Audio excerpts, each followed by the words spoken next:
We begin with breaking news tonight. Aurora Police say that they chased a truck with stolen plates into Denver, where it crashed. 9 News reporter Shalima Maharaj is at Hamden in South Poplar Forest. Shalima, this is not the first time that an Aurora Police chase has ended in a crash since they recently changed their pursuit policy. Well, Kyle, APD made those changes back in March to include offenses like stolen vehicles. Now, since then, this is at least the third time that we've seen a chase like this end up in a crash, and at least the second time that we've seen it in Denver. Now, in this particular case, no one was hurt. APD says that this all happened around 6:30 p.m. Their officers spotted a truck with stolen plates in Aurora. They say officers tried to pull it over and the truck took off.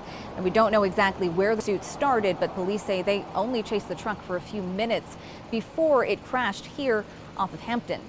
Now, once we got here, we talked to someone who saw the whole thing go down, and he says officers tried to stop the truck, but it didn't stop. It actually went into the car wash, and there was already a car inside the car wash.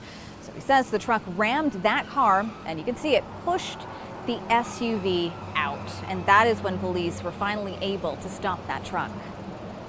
The driver got out, and I tracked him the entire way through my lawn, and right as he turned towards me, and that's when I heard, not only did the cops say stop, but I said stop as well. And when I said stop, that's right as the taser went off and he fell in front of me. Now, that right there was the GM of the auto shop here, and he and his workers were actually just winding down for the day when this all happened. Now, APD tells us that there were 4 people inside of that pickup truck, 2 men and 2 women, all in custody tonight. The driver is likely expected to be charged. In Denver, Shalima Maharaj, 9 News. Denver metro area dodged the worst of the weather today, but Manitou Springs City Hall got cleared out. Yeah, they've done that before. They've had problems. As 9 News reporter Spencer Soysher shows us, the city's kind of used to dealing with this stuff. Manitou Springs is a flood-prone area. Just a couple of feet this direction from where we're standing is Fountain Creek, and a couple of feet this direction is where many of the buildings are that are at lower elevations in the city. So when the water levels rise in Fountain Creek, that's when the flooding happens. Let's show you what it looked like here earlier today in Manitou Springs. You might notice that the water has a clay color to it coming off of the rocks and the sandstone in Manitou. Well, everything seems back to normal now. There was far more significant flooding here in 2013. And a year later, the city decided to install an emergency alert speaker system in town. We've seen videos of those speakers going off today, alerting people to get to higher ground. Many of the homes in the city are built on higher ground, while buildings like City Hall and the fire department are closer to Fountain Creek. The city says it evacuated City Hall as well as the RV park right next to where we're standing at Fountain Creek. Tonight, the floodwaters have receded and things are back to normal in Manitou, though city officials say they're going to keep an eye on the water levels in Fountain Creek to make sure everything stays normal. In Manitou Springs, Spencer Soysher, 9 News. South Rim Fire, we're going to talk about that in just a second. First, we're going to bring in 9 News meteorologist Kathy Sabin to talk about the continuing weather picture. That's right. It's still raining in many areas right now, including downtown Denver, monitoring the wind as well. Potential for severe weather is lower, but there's still a lot of available moisture for storms to go for another hour or 2.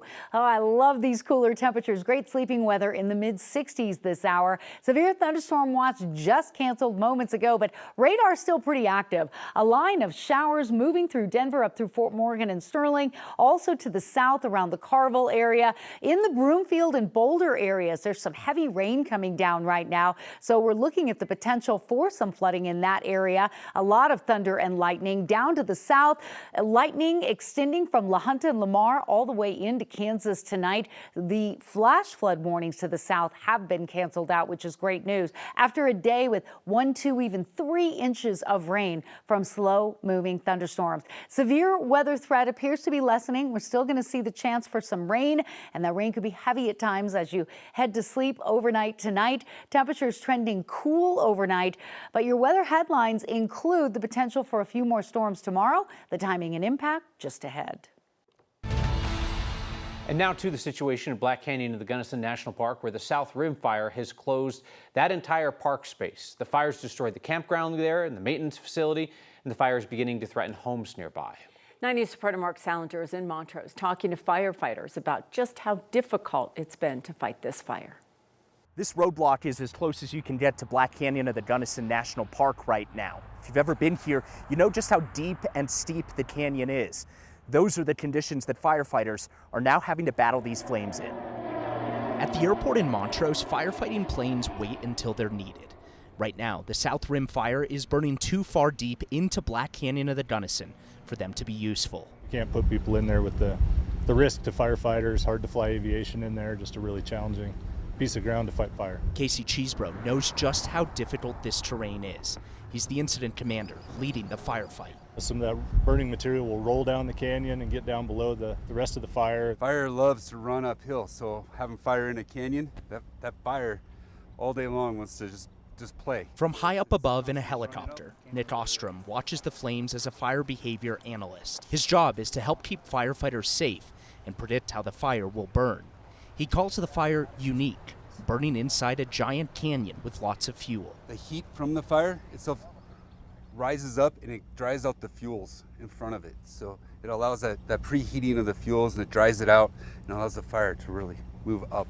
And as it moves upwards, it gets more intensity, it makes more heat, and it just builds and gets bigger and bigger. The South Rim fire inside the park was started by a lightning strike almost a week ago. It's the same story for several other wildfires burning nearby on the western slope. Anytime there's a lot of lightning strikes in an area at once that could potentially start fires, it's hard to keep up with that, but we're trying our best to do that. So. Scott Stearns is the incident meteorologist assigned to the fire. Another storm rolled through this afternoon. It brought much needed rain, but also more lightning. It's kind of a balancing act between, the likelihood of lightning or the occurrence of lightning, and then the amount of precipitation that any given storm puts down. Combine that with wind, humidity, and challenging terrain, and now firefighters have a serious challenge inside the national park. And that's what really stressed resources that were responding to multiple ignitions at the same time. The national park remains closed this evening, and there's no real timeline for when it might reopen. The superintendent told me today that it'll likely reopen in phases, though parts like the campground on the South Rim that was completely destroyed, that will likely be closed for a long time. In Montrose, I'm Mark Salinger, 9 News. The South Rim fire is just one of several burning along the western slope. Firefighters are also working to get a handle on the Turner Gulch fire. Lightning started that one near Gateway in Mesa County last Thursday. It's now burned about 21 square miles with no containment. The Deer Creek fire has crept into western Colorado, but has burned mostly land in Utah. It's about 23 square miles with just 7% containment. Fire burning in Douglas County is fully contained. Known as the airport fire, it started Sunday in the town of Leviers along Highway 85 between Highlands Ranch and Castle Rock. It burned 130 acres and prompted evacuations, but did not damage any buildings, and no one was hurt.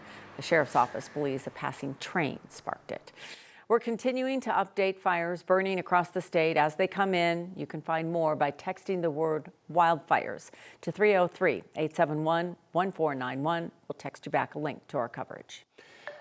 A man who sparked a wildfire in southwestern Colorado while trying to cremate his dog will not go to prison for it. Today, 64-year-old Brent Garber got probation and community service. He started the Bucktail Fire near Nucla in Montrose County last August. It destroyed a cabin, went on to burn about 7,200 acres, caused an estimated $200,000 worth of damage. Investigators tracked Garber down after they found a memorial plaque for his dog at the place where the fire started. People who knew a former dentist accused of poisoning his wife say they sensed something sinister was going on. Today, a woman who worked with James Craig testified about that during the man's murder trial. Caitlin Romero, the former office manager at Craig's dental practice in Aurora, was on the stand for hours. She told jurors Craig had a personal package delivered to the office containing the poison potassium cyanide. Romero said Craig told her that it was coming and that she shouldn't open it, just leave it on his desk. She testified another employee did open it and saw the cyanide inside. That was later found in Angela Craig's system. Craig's trial is expected to last roughly 3 weeks. Testimony is scheduled to resume at 8:30 tomorrow morning. A woman will avoid prison time for a ballot theft scheme in Mesa County. She and a friend were testing to see if you can commit voter fraud. They found out all right. So this week, 60-year-old Sally Maxton, on the left there, pleaded guilty to identity theft and voting twice. She got 2 years probation. Investigators say she and her 64-year-old friend, Vicki Stewart, former mail carrier on the left, or on the right, conspired to test the system for verifying voter signatures. They intercepted ballots, filled them out, signed them. Stewart pleaded guilty last month, got 5 years in prison. Elections officials say Mesa County systems flagged 9 of the fraudulent ballots. 3 made it all the way through the process, and those votes were counted. Tonight we learned the Heart and Hand Center in Denver's Five Points neighborhood is closing due to a loss of federal funding. The group has provided summertime and after-school programs to underserved students in Denver for more than a decade.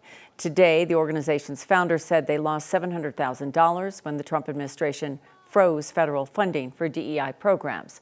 So they'll be forced to close their doors at the end of summer. We spoke to the center's director in 2022. Back then, she stressed how important their funding was to keep them running. It's extremely crucial that we have funding to be able to do the work that we do, knowing that all of our programs are no cost for the community. The Heart and Hand Center will continue to serve the nearly 150 kids who are registered for programming this summer before shutting down at the end of August. A veterans group says the governor's proposed pedestrian bridge connecting the state capitol to Lincoln Veterans Memorial Park would be an insult to veterans. Democratic Governor Jared Polis proposed the $28.5 million project for the state's 150th birthday next year. He says it would be funded with a mix of private donations and tax dollars. But the governor has struggled to find any public support for the project. He met with veterans groups today, and the statewide VFW group gave the governor a letter saying it would be an insult to dominate a third of Veterans Memorial Park with the governor's vanity project. Government always looks at us veterans as a speed bump that they have to sometimes deal with, and sometimes they just run over us just like a speed bump. Like, they don't think about what they're doing if they have to deal with us. And unfortunately this time they do. And we're going hard on it this time. VFW leaders say they were not consulted in advance about this project. They said they learned about it from watching Next here on 9 News. A spokesperson for the governor responded by saying, quote, "We especially value hearing from Colorado's veterans."